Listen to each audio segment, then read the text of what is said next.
Chapter 1: The Storm Inside the Mind.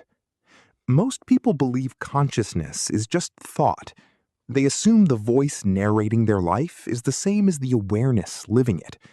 But the Buddha discovered something far more profound. The mind is like a storm, and you are the sky behind it. The storm moves with memories, fears, fantasies, arguments you've replayed countless times, hopes that never fully settle, and worries that never stop multiplying. It almost feels as if the mind is addicted to creating noise, just to prove that it exists. From the moment you wake up, thoughts begin rushing in before you even open your eyes. What time is it? Why did they say that? Why am I still stuck? What if today goes wrong? But if you slow down and truly observe, you'll notice something unusual. You didn't choose these thoughts. They simply appear, like clouds drifting across the sky, arriving without invitation. And the Buddha realized something most people are never taught. If thoughts arise on their own, how can they truly be you? You don't control what appears in the mind. You only become lost in what appears. The world today is louder, faster, and more overwhelming than ever before. Yet the root of human suffering hasn't changed since the Buddha sat beneath the Bodhi tree. We mistake the storm for the sky, and in doing so, we forget who we really are. By the end of this video, you'll understand what the Buddha discovered when he stopped fighting the mind and simply began observing it, and why that small shift can be the difference between suffering and awakening. If you're ready to look at your mind with new eyes, stay with me until the end. Chapter 2: You are not what you think you are. The Buddha explained the illusion of the self through 5 components known as the 5 aggregates: form, feeling, perception, mental formations, and consciousness. Then he asked a question that quietly shakes the foundation of human identity. Which of these is the real you? Form, the body, is constantly changing from moment to moment. Feeling, pleasant, painful, or neutral, arises and fades again and again. Perception, your interpretations of the world, shift depending on mood, memory, and conditioning. Mental formations, your thoughts, intentions, and reactions, often arise automatically. And consciousness, the awareness of experience, continuously flickers and transforms with every moment of contact. The Buddha realized that none of these elements are stable, permanent, or fully controllable. And if something is always changing, how can it be a fixed and solid self? If something can be observed, how can it be the one doing the observing? This was the breakthrough insight. Nothing you can point to is truly you. Not your body, not your memories, not your personality, not your trauma, not your achievements, not your fears, and not even your thoughts. You are the awareness in which all of these experiences appear, and the awareness in which they eventually disappear. The self you believe you are is more like a psychological collage, carefully stitched together by the mind. But the silent witness behind that collage has never changed. And when you begin to see this clearly, suffering slowly starts to lose its grip. Chapter 3: The Illusion of I. One of the most misunderstood teachings in Buddhism is anatta, the idea of no self. But this does not mean that you don't exist. Instead, it means that the version of you that feels so solid and permanent is actually a temporary construction. The Buddha saw that the I we defend so fiercely is simply a bundle of habits, thoughts, memories, preferences, fears, and reactions, none of which remain the same from moment to moment. You are not the same person you were 5 years ago, or even the same person you were yesterday. The identity you cling to is just a snapshot in a long album of constantly evolving versions of yourself. But there is something deeper that remains, the awareness that observes all of these changing identities. The Buddha did not destroy the idea of the self. He revealed that the self was never a fixed thing to begin with. The self is more like a verb than a noun, a process rather than a solid entity. And once you begin to understand this, something remarkable happens. You no longer feel the constant need to defend an identity, protect it, justify it, or prove it to the world. You can finally breathe. This is the freedom of anatta. When there is no rigid self to protect, every moment becomes an opportunity to begin again. The heavy burden of me starts to fade, and in its place arises a clear and open awareness. You begin to see life as it truly is, not as the ego demands it to be. And in that clarity, suffering slowly dissolves, like mist fading in the warmth of the morning sun. Chapter 4. Seeing the Mind's Prison. Long before he became the Buddha, Siddhartha Gautama lived in a palace carefully designed to shield him from the harsh realities of life. It was a world filled with comfort, luxury, and endless distractions, created to keep him believing that pleasure could protect him from pain. Yet even in the midst of beauty and abundance, something inside him felt restless. There was a quiet dissatisfaction, a subtle ache, a hunger that comfort alone could not satisfy. Everything changed when he finally stepped beyond the palace walls. There he encountered sickness, old age, and death for the first time. And in that moment, something within him shattered. It wasn't simply the fragility of the world that disturbed him. It was the realization that the mind struggles to accept reality as it is. The mind resists impermanence. The mind rejects change. The mind clings to what must eventually fall apart. And that inner resistance, that constant fight against reality, is the root of suffering. In that moment, Siddhartha did not awaken to some distant cosmic mystery. Instead, he awakened to the deeper torment of being trapped inside a restless mind that never knows how to be still. He began to see that his suffering was not caused by the world itself. It was created by the stories his mind kept telling about the world. This became one of his first great insights. The mind builds the prison, and then forgets that it built the walls. True freedom does not come from escaping life. It begins when you turn inward and finally see the bars that were always there. Chapter 5. Seeing through your thoughts. Awakening isn't something that only happens on a quiet mountaintop. It happens in the middle of ordinary life, in traffic, during arguments, in moments of heartbreak, in conversations, and in those everyday situations where life truly tests you.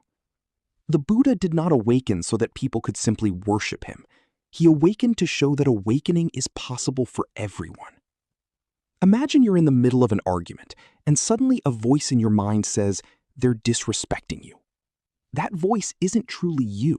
It's the restless monkey mind reacting automatically. Or imagine you're scrolling through social media, and a thought appears, "Everyone is doing better than me." That isn't you either. It's simply the mind creating a comparison. Maybe late at night you find yourself replaying a mistake from years ago, and a voice whispers, "You'll never move past this." That voice is not your true self. It's memory turning itself into identity. Everyday awakening begins the moment you start catching these thoughts as they arise. When you observe them instead of immediately believing or obeying them, something powerful happens. The thought loses its control, and you regain your freedom. This is where wisdom begins. This is where real freedom starts. You stop being a puppet pulled by invisible strings. Instead of reacting automatically, you begin to respond with awareness. You stop drowning in your thoughts and start floating above them. Sometimes a single moment of clear awareness can interrupt years of unconscious patterns. And if these words resonate with you, it may be a sign that the process of awakening has already begun. So keep watching, because the deepest insight is still ahead. Chapter 6. The Monkey Mind and the Birth of Suffering.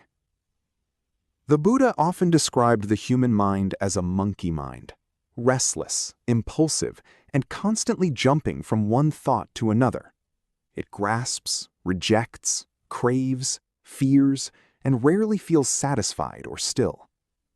He once compared the mind to a monkey stung by a bee, drunk on wine, haunted by a ghost, laughing one moment and screaming the next. It is unpredictable, agitated, and endlessly active. If you've ever spent a sleepless night while your mind created problems out of thin air, or replayed a conversation from years ago until you felt the same pain again, then you have already met the monkey mind. The real tragedy is this. The monkey speaks in your own voice. It pretends to be you. It whispers, "I'm not good enough," and you believe it. It says, "They don't like me," and you react to it. It insists, "I will never change," and you repeat it until it begins to feel like truth. The Buddha realized something deeply important. Suffering is not caused by the world itself. It is caused by the mind's reaction to the world. The mind constantly resists what is happening. It judges, exaggerates, rewrites events, and attaches heavy meaning to simple moments. In doing so, it turns neutral experiences into emotional storms. But the Buddha did not say that thoughts are the enemy. Thoughts are natural. What creates suffering is identifying with every thought that appears. When you believe the monkey, you become the monkey. But when you learn to observe the monkey, you begin to become the master. Chapter 7. The Witness Behind Everything. So who is it that hears your thoughts? Who is it that notices your emotions rising and falling? Who is it that observes your breath, your heartbeat, and the world appearing through your senses moment by moment? That silent presence is what many teachings call the witness, the open awareness behind all experience. This witness is not a person. It is not a personality or an identity. It does not age, it does not fear, and it does not chase desire. It simply exists as pure awareness. When you were 5 years old, your thoughts were different. Your beliefs were different. Your preferences were different. Yet something within you was aware of all those experiences. That same awareness has been quietly observing your life the entire time, watching everything unfold from the background. Thoughts change. Feelings rise and fall. Identities evolve. But awareness itself remains. That awareness is not something you possess. It is what you truly are. When the Buddha awakened, he did not discover a new identity. Instead, he realized the absence of a fixed self, revealing the open space of consciousness that had always been present. This is why awakening often feels less like learning something new and more like remembering something that was always there. You are not becoming something different. You are recognizing something deeper. When you begin to rest in this witnessing awareness, life stops feeling so personal. You no longer collapse into every thought that appears. Instead, you watch thoughts pass through you like waves moving across the ocean.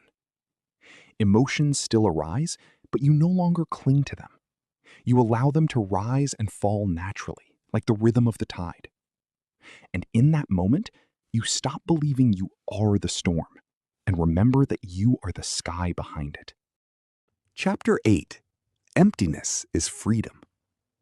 Many people misunderstand the Buddhist idea of emptiness, imagining it as a cold void, a kind of spiritual numbness or a detachment from life. But for the Buddha, emptiness was never about the absence of meaning. It was about the absence of distortion.